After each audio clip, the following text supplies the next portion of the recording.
aman, apapun bisa terjadi. Apalagi Mobile Legends game for everyone juga kalau udah masuk mid game to late game. Yang perlu diperhatikan, kita bakal lihat visualisasi dari 10 hero yang sudah diamankan oleh Onyx Esports bertemu dengan Bigetron Alpha. Tapi jujur, aku tuh sebenarnya pengen lihat permainan adu retribution dari Kairi dan juga Superken. Yang sebenarnya Superken ini kan banyak dibicarakan di seluruh Mobile Legends Indonesia. Bahkan first spot terjadi di bottom lane. Dan para pasukan dari Odi kali ini mencoba untuk mendapatkan Moreno kembali. Moreno masih mempertahankan satu sosok flicker yang dia miliki. Dan ternyata itu terdeteksi oleh seorang Boots. Lihat, freeze lane yang terjadi bahkan membuat Boots benar-benar unggul dan Sorizo tertinggal satu level. Dan untuk XP laner tertinggal satu level itu mahal. Yes, out of nowhere ya, tiba-tiba Sorizo hilang. Tapi nampaknya Shadow DT dikeluarkan gitu saja. Untungnya belum ada resource lain juga yang dikeluarkan dari area Suns itu sendiri. Jadi masih cukup aman sebetulnya, walaupun lihat Superfin, Airborne Evac mengarah ke arah dirinya. Nggak boleh terlalu buru-buru ya dengan killing spree emblem. Dan juga Assassin Hunter yang diamankan nantinya akan berdampak dengan damage terhadap monster jungle yang dimiliki. Dan juga bagaimana nantinya damage yang dia berikan juga ke area beberapa pemain dengan adanya killing spree itu sendiri. Dan terlebih lagi kalau melihat dari area sisi Suns itu sendiri yang perlu diperhatikan, dia mengamankan karya Rapture. Kita tahu ada penetrasi yang bakal dihasilkan dari adaptif tersebut. Sehingga damage yang nantinya dihasilkan oleh Suns ini perlu diwaspadai oleh teman-teman Bigetron Alpha. Alright, tapi ini Suns akan menjadi pembunuh yang sangat berbahaya di arah backline. Dan gue melihat Suns kayaknya nggak akan peduli mau Uranus atau maupun ke arah Arlott di depan sana. Dengan adanya full penetration, bahkan sampai ke arah Weapon Master, itu akan menjadi satu sosok yang menakutkan untuk para pasukan Bigetron Alpha. Para pasukan Bigetron Alpha mereka kali ini masih terlihat belum berada di arah pit lord, sedangkan ini berbanding terbalik dengan adanya pressure yang diberikan oleh seorang Boots. Superken standby on position, berikan satu bar retribution. Apakah dari Kairi mampu menuju ke arah sana sebelum terlambat? Dan bahkan adu retribution terjadi. Superken berhasil mendapatkan satu bar retribution, tapi ternyata satu poin kill didapatkan oleh Onyx. Boots harus hilang begitu saja. Para pasukan dari Onyx mereka bahkan kehilangan dua playernya. What a play from Bigetron Alpha. Superken berhasil mengamankan retributionnya. Yes, nggak berhenti sampai di sana. Satu buah purple buff pun nampaknya jatuh di tangan seorang Superken. Ini membuat banyak sekali buah tangan yang dia bawa terkait pertemuannya dengan Onyx Esports di area Turtle Pit. Onyx mereka harus pulang dengan tangan kosong. Mereka harus mulai memutar otak mereka lagi untuk mencari perhitungan atau bahkan kompensasi lain atasnya kerugian yang mereka miliki di beberapa menit selanjutnya. Ini masih menit kedua. Apalagi kalau ngomongin banyaknya objektif, ini modal awal yang bagus buat Bigetron. Oh, bahkan coba lihat combo combro Symphony of Kill yang berhasil dikeluarkan oleh seorang Sasta juga Keyboy tanpa harus adanya Kairi. Walaupun di sana Kairi mencoba untuk membantu dengan ada damage yang diberikan, tapi Symphony of Kill-nya lihat. Ocean Oddity, Breath of Ocean, Rough Wave-nya dikombinasikan dengan satu Iron Hook. Dan bahkan dia memastikan dengan pelorihan itu benar-benar cantik. Kenapa? Mereka gunain skillnya satu persatu, diselesaikan skillnya, dan memastikan kalau Superfin harus ditenggelamkan di dalam Land of Dawn. Di arah top lane akan ada coba invasi yang coba dilakukan oleh para pasukan Bigetron Alpha. Yang nampaknya di arah mid lane sangat coba menghajar. Mencoba untuk melakukan outplay tapi nampaknya gagal. Belum memiliki damage yang cukup capable. Superken too strong kali ini. Yes, Rock Wave untuk menyelamatkan diri. Masih ada pasif dari Thalassopobia juga yang membuat dia masih survive dari serangan dua pemain Bigetron Alpha di area mid lane. Terpantau dari area sisi goldnya juga masih cukup equal ya. Tidak ada yang terlalu mendominasi. Bahkan dari kill count juga bisa disetarakan oleh teman-teman dari Onyx. Sehingga di game yang pertama kali ini masih belum ada terlalu mendominasi. Bahkan kalau kita lihat rotasi dari Bro Romber ya, terkhusus dari area sisi Keyboy sendiri. Ini dia ya. Ini dia Chip yang aku tunggu. Mencoba untuk melakukan steal terhadap Purple Buff. Adu retribution terjadi dan bahkan Kairi kali ini gagal mengamankan miscalculate dari seorang Kairi kali ini. Kayaknya nampaknya dia berpikir kalau misal Phantom Execution ini cukup untuk bisa mendapatkan Purple Buff. Superken, what are you doing? Superken seorang diri mencoba diselamatkan belakang tapi lihat Rough Wave menutup hari dari serempak sia Superken. No power of retribution di tangan Bigetron Alpha. Para pasukan dari Onyx mereka mencoba untuk membayar kehilangan purple-nya dengan ada satu sosok turtle. Apakah berhasil?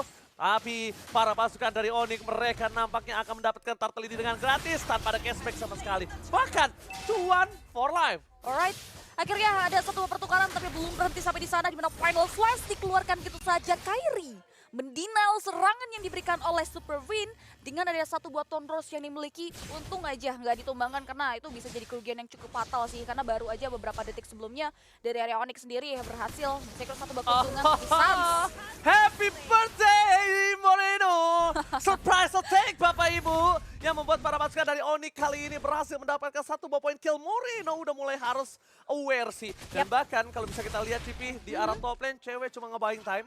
Karena dia tahu dia hero scaling, Saken punya power yang lebih sakit di early-nya. Dan dia bertahan dengan clear minion dari Saken, dia juga nggak mau terlalu terburu-buru. Tahu betul ya, dua belah gold lane-nya adalah pemain inti yang nantinya berkontribusi lebih lagi terkait damage. That's why cewek dan juga dari area Sakennya sendiri benar-benar sangat memperhatikan langkahnya karena conceal play nampaknya sudah mulai diaktifkan. Walaupun kedua pemain dari Bigetron Alpha mereka tahu betul untuk mundur secara teratur. Dibalas lagi di area conceal, Super Win akan coba untuk mulai menelusuri di area rumputan yang masih belum terdeteksi bau-bau dari pemain-pemain Onyx di area objektif sana. Meanwhile di bottom lane.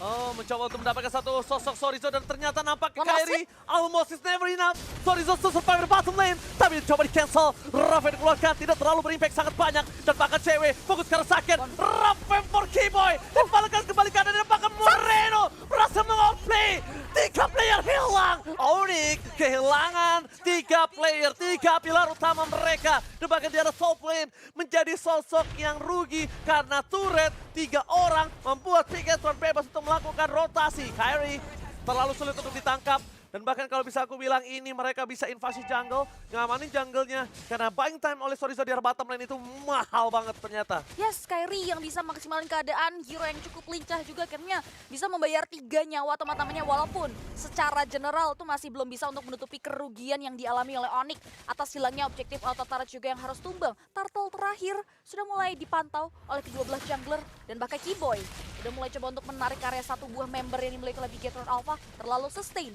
membuat Keyboy harus mundur lagi ke area belakang, tapi nampaknya oke, bakal langsung ada Rovep dari seorang Sat di depan sana. 2 poin kill akan didapatkan. Bahkan di sisi sebaliknya Sat mendapatkan Turtle. Mencoba melakukan outplay, Moreno mundur ke arah belakang. Moreno apathy from Saken. Gagal mendapatkan seorang Keyboy. Sans gila, Sans mendapatkan 2 poin kill, 1 Turtle. Dan itu bener-bener di luar dari nalar. Karena mungkin bisa kita bilang Sans itu bisa di-cancel sama adanya Final Slash. Itulah salah satu keunggulan yang dimiliki dari Arlott. Tapi ternyata Final Slash tadi nggak berimpact dan Sans dengan Petrify-nya. Dia menutup dari seorang Super Win, membuat Super Win nggak bisa mengeluarkan Final Slash. Dan itu menjadi momen untuk seorang Sans. Yes, which is itu bagus banget buat Onyx yang akhirnya bisa menyesuaikan diri. Bahkan dengan adanya pergerakan tersebut, gold yang mereka pegang kendali. Dan lihat Iron Hook bakal dibuka lagi dengan area satu buat Farman Force juga mengarah ke area satu pemain yang harus tumbang. Super can down. Tanpa adanya pertukaran, lihat tadi satu item yang kalau bisa kita tilik yang diamankan oleh Sans adalah Genius One. Terlebih dahulu kita tahu betul power penetrasi yang dihasilkan oleh Sans ini yang harus perlu diwaspadai oleh pemain-pemain Bigetron Alpha. Terlebih lagi rerumputan ini dari pegang kendali oleh Sans yang dimana ini bakal enak banget nantinya untuk unpredictable move dan serangan-serangan kejutan terkhusus yang nantinya mengarah ke area Saken nih. Karena kalau ngomongin Saken hingga dengan detik ini sebetulnya belum terpick off. Ya, Saken belum terpick off, malah dia yang berhasil mendapatkan 2 poin kill. Ini agak cukup berbahaya untuk para pasukan dari Onyx.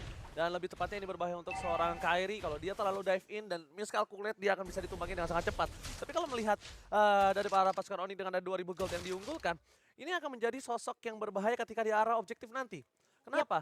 Pergerakan goldnya walaupun berbeda 2000 tidak terlalu banyak, tapi mereka bakal coba di all in kah? Dari Sorizo bakal coba untuk memberikan sedikit surprise, tapi di sisi sebaliknya Super Ken akan selalu ngebuka boost karena dia nggak terlalu takut dengan presence dari seorang Sans. Dan mungkin ini adalah alasan kenapa dia menggunakan Baxia. Dia tahu kalau ada hero semacam fighter atau hero semacam kayak assassin itu akan bisa membuat Sans bebas dan mendapatkan keunggulan sangat mahal. No power of retribution, apalagi sekarang jungler butuh banget posisi tersebut. Lihat CP, di atas sana Kairi nggak akan meninggalkan sedikit pun power of objective. Tapi Sorizo bakal coba untuk memberikan sedikit pressure. Kairi mundur ke belakang, surprise attack akan coba terjadi. Tampaknya gagal untuk bisa masuk ke dalam, langsung ada Console Gaming yang diberikan oleh para pasukan Bigetron Alpha. Dibalaskan oleh seorang Console dari Keyboy. Masih coba untuk bertahan, tapi Sans! Gagal mendapatkan Moreno stand survive. Akan coba dibalikkan kembali keadaannya. Kairi bertahan di sana. Cewek bebas masuk. Dan bahkan mancing mania mantap. Take overload yang diamankan Kairi. Dan bahkan mereka menutup dari Baxia. Super Win gagal diamankan dari sosok Supercat. Dan Moreno Lebih. mencoba bertahan. Ting bukan permen, Ting bukan Biscuit. Kairi akhirnya ter-take down. Yes, double kill berhasil diamankan sebelum kematian dari seorang Kairi yang terjadi di area sisi mid lane. Bagaimana setup dari seorang Suns dengan Rockwave yang berfokus ke area lini pertahanan belakang yang dimiliki oleh Bigetron Alpha.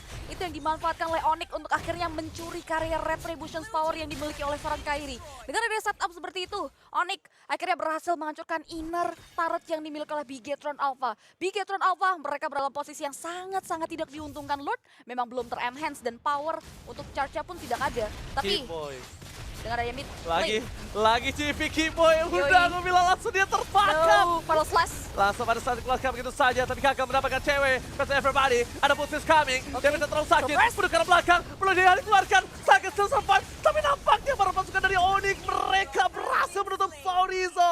Again and again, Suns. Benar-benar dia fokus dan dapat satu poin kill lagi. Dan lagi Keyboy untuk kemenangan CP. Yes, benar sekali. Too much CC atau crowd control yang hadir dari Onyx yang membuat Bigetron Alpha yang hanya mengandalkan karya satu pemain saja dengan Purify-nya sulit untuk bertahan dari setup teamfight yang dibentuk oleh pemain-pemain Onyx itu sendiri. Dengan ada Lord, ini cukup mahal dan bahkan dampaknya sangat-sangat positif bagi Onyx Esports karena lihat semua inner turret berhasil dipangkas oleh mereka. Dan ini mempengaruhi terkait item yang sudah mulai tertinggal di angka 6.000 untuk networknya. Karena lihat Feather of Heaven sudah mulai dikantongi oleh seorang cewek. Starlil Sight sebagai item pertama, disusul lagi dengan Holy Crystal. Ini yang membuat cewek mampu untuk berkontribusi damage melalui adanya Zaman Force dan juga Synchro Visions yang dia buka. Dan perlu diperhatikan juga di mana dari Saken sendiri ini bisa menjadi bom waktu sebetulnya. Karena hingga detik ini belum ter-pick off.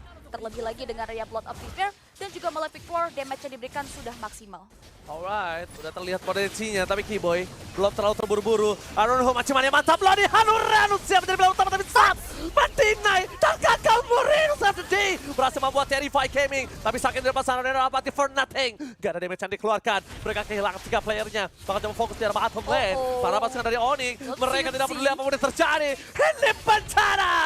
Para pasukan dari Onyx, mereka mengungguli hingga 8.000 gold, dan mungkin Lord berikutnya akan di tangan dari Onyx. How come Bigetron Alpha bisa melakukan satu pencurian take over Lord dengan kondisi jungler mereka adalah jungler frontliner. Tidak seperti Kairi yang bisa melakukan sedikit penyelinapan ke arah backline dari pasukan Bigetron Alpha. Ya, terlebih lagi hero melee yang mereka bisa menghindari serangan yang datang dari Moreno sih. Itu yang mungkin jadi isu kenapa Moreno benar-benar nggak diberikan space yang luas banget untuk bisa mendeliver dari damage terrifying ya, karena beberapa pemain Onyx yang memang bisa terbilang lincah ya dari area Suns, dari Keyboy-nya itu sendiri. Dan terlebih lagi di Lord kedua nih, Lord yang sudah memiliki power enhance. Teman-teman dari Onyx bahkan berhasil mengambil karya 2 base turret ketika Lord ini berhasil disecure oleh Kairi.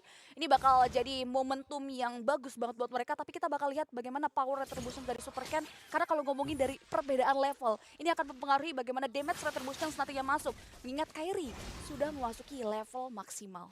Oke, Kairi sudah berada di level 15, tapi yang mungkin harus diperhatikan dari Suns adalah dia tadi bisa mengoplay. Bakal ada conceal gaming terjadi, dapetin satu point kill kembali Arlo Kella, dan Suns mencoba untuk melakukan Soriga di arah belakang. Lalu ada Boostman Blackheart, looking for wipe out. Soriga seorang diri, tak ada menemani. Soriga akan coba ditumpangkan, tapi Blackheart masih mania mantap.